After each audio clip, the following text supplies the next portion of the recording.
Hey guys, Dorky DIY Dad here. So in the video today, we're going to talk about grill igniters and how to troubleshoot them and if need be, replace them. I'll also show you a safe, effective way to light your grill if you just want to bypass the igniter and get to grilling. So stick around. Alright, so I'm just going to cut to the chase here. Say you want to get grilling right away and you don't want to mess around with the igniter. For those of you, I'll just go over that step right now. So on my grill, which is a Weber Genesis, there's a hole right here. That hole will lead right to the burner. In this case, it's the first burner. My tubes run left to right. Yours may run front to back. It just depends on the grill model. That hole opens up right here. So you can just stick your match or lighter right in here. Once it's lit, go ahead, turn on your gas, and you should be in business. If, on the other hand, you do want to troubleshoot the igniter, we'll start by taking a look at a few things you can do in order to try and get it working again. So in my case, my igniter is battery powered. Now, for the purposes of this video, I just removed the battery, but you want to ensure that you have a fresh battery in here. You also want to make sure that the battery is inserted correctly. In the case of my grill, the positive end, which is the end with the little bump, is pointing down. Once you put in a new battery, thread this back on, make sure it's down all the way, and push the button. And you should begin to hear a click if everything's working. If you don't hear a click, you're gonna have to keep troubleshooting. So for that, we're gonna need to go underneath this shelf. Okay, so we're now right up underneath the battery compartment for the igniter, and you'll see there are two wires here, a black and a white.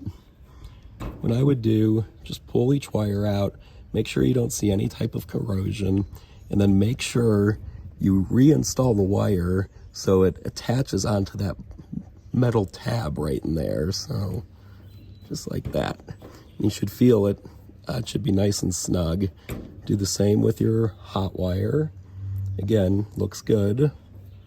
And reinstall it on the metal tab. And you'll feel it kind of click in. Now, go back up to the top of the grill and see if the igniter's working. If it's not, it's time for another step. So we'll go back up to the grill box and I'll show you what we're gonna do next. Okay guys, so we're in the grill box. You can see the igniter is right here.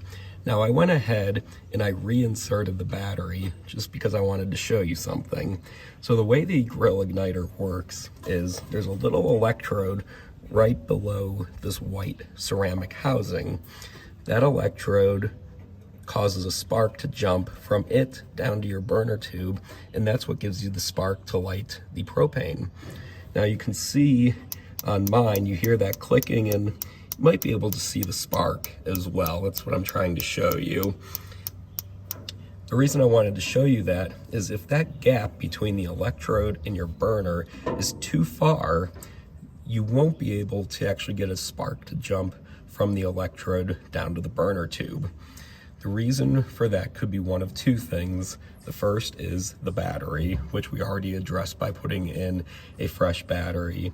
The second is there might just be too much distance between your electrode and your burner tube. So if you can, try and push down just a little bit, and you're really trying to get this to move maybe a 1/16 of an inch, maybe even a 32nd. It's not gonna move a whole lot.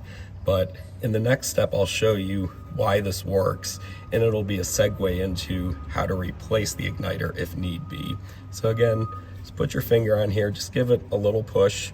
If it moves down, maybe that's all it took. Go ahead, try your igniter, and if it works, you're done. And if you're not, well, we'll have to move on to another step. Okay, so we're now back underneath the grill here. Just so you can orient yourself, this tube right here, this is the front burner tube that the electrode is attached to. And you can see the back end of the electrode right here. And all this does is slide into a little bracket on the burner tube. So what I'm gonna do right here is just slide it out. And this is essentially what your grill igniter looks like. So here's the white ceramic housing, that rod right in the center, that's your electrode that causes the spark to jump to the burner tube. And then you'll see on your burner tube, there's this bracket that the igniter assembly slides into. Again, you'll want to check your wires. This you don't really have as much leeway as you did with the battery compartment. This black wire is permanently attached. This white wire, it has the same type of connection where it just slides on to this bracket to complete your circuit. Now, one thing you could check here is make sure that this, I guess, steel slide right here is in good shape. If it's not holding the igniter in the correct spot, chances are your igniter won't work. If everything looks good here and the igniter is still not working, chances are your best bet is probably going to be to replace the igniter itself, or I would say worst case scenario, there's an issue with the bracket up here on your burner tube not holding the igniter in the correct location. You might have to actually replace the burner tube. Hopefully it doesn't get to that point. Personally, I doubt it will. I feel like you're gonna more likely to have issues with the igniter itself than this bracket right here. So if you have to replace the igniter, it's really not as hard as it sounds. Frankly, this is probably the hardest part right here, getting this out. So we'll go back up to the top of the grill. I'll show you what the next step is, and we will wrap up. So to finish replacing your igniter, all you're gonna do is unthread the button right here, take out your battery, unthread this plastic nut right here, and this is what's holding the battery compartment in place. And now the battery compartment, you can just pull on it, it'll slide right out. And then all you do is head over to your local hardware store, jump on Amazon, put in your model for your grill, and then you should be able to find a new igniter. All you're gonna do when you get the new igniter is just the reverse of what I did here.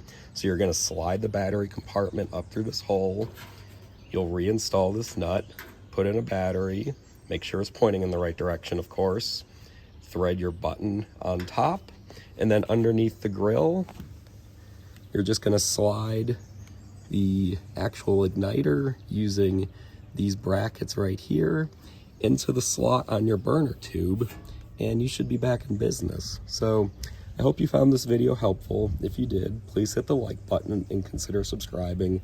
Until next time, I'm the Dorky DIY Dad.